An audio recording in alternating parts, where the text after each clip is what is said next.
Hi, in this video we are going to talk about strongly connected components and why is it important to be able to detect them very fast. So let's get started. A graph is connected if all its vertices are connected. I think it is pretty straightforward. But a graph is strongly connected. It's very important. It's not just connected, it is strongly connected if we can get from any vertex to any other vertex. So undirected graphs are strongly connected by definition, of course, and we are able to construct these clusters that contains vertices from where we can get from any vertex to any other vertex. So in directed graphs, there are vertices that cannot be reached from everywhere, of course. We are going to see a little illustration. So these clusters can be discovered with the help of depth first search. We can find the strongly connected components of a graph in ordo v time, where the v denotes the number of vertices in the graph. So it has a linear time complexity. We can find the strongly connected components quite fast. If we shrink each component to a vertex, so if we shrink each of these strongly connected components to a single vertex, these vertices will form a DAG, a directed acyclic graph. That is the condensation of the given graph. And a directed acyclic graph is just a simple graph that has directed edges and it is acyclic. So if we have a given vertex, we are not able to find a path that will end up at the same vertex. So it is devoid of any cycles. So a directed graph is a DAG only if there is no subgraphs that is strongly connected.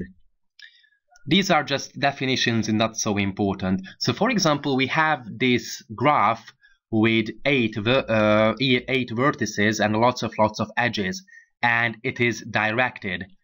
And we come to the conclusion that there are certain nodes that cannot be reached from any other node or vertices.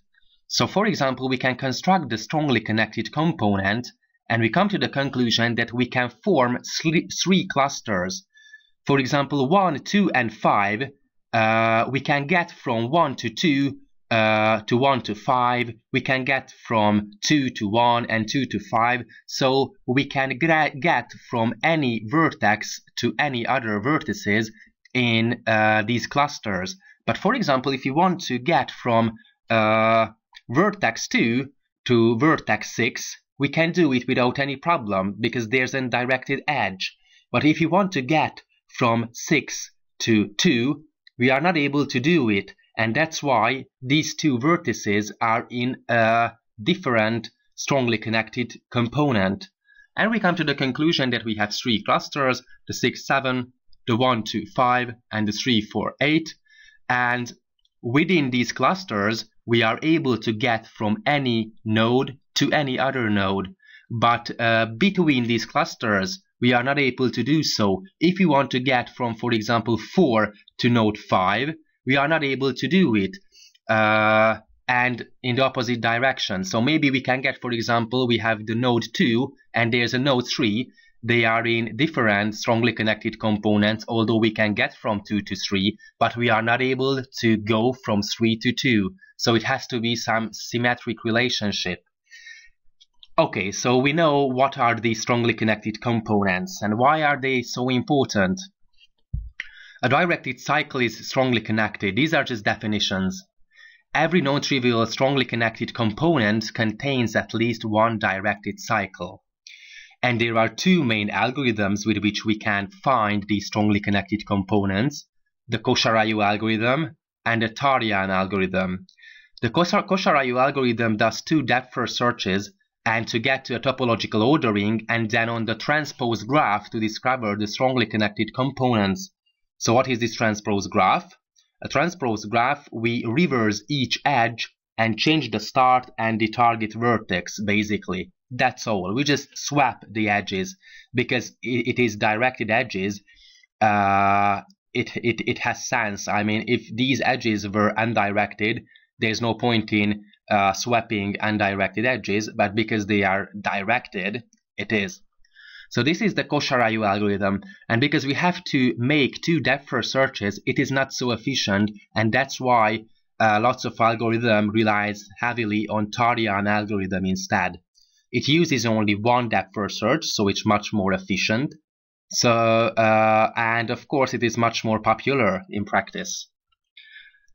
So what are the applications?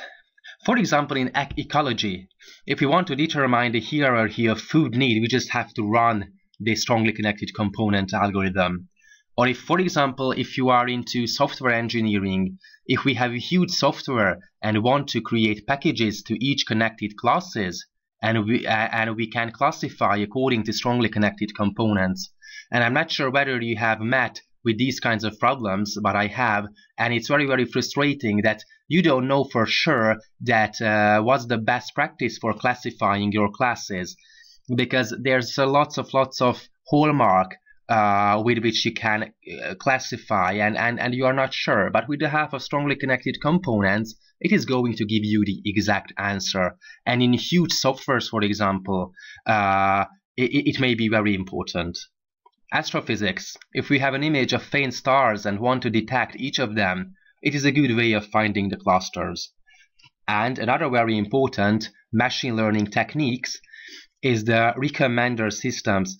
For example, on YouTube, you are watching videos, and on the right side, you are going to get recommended videos that are probably of the same matter. So, for example, if you are interested in physics, there will be videos concerning physics.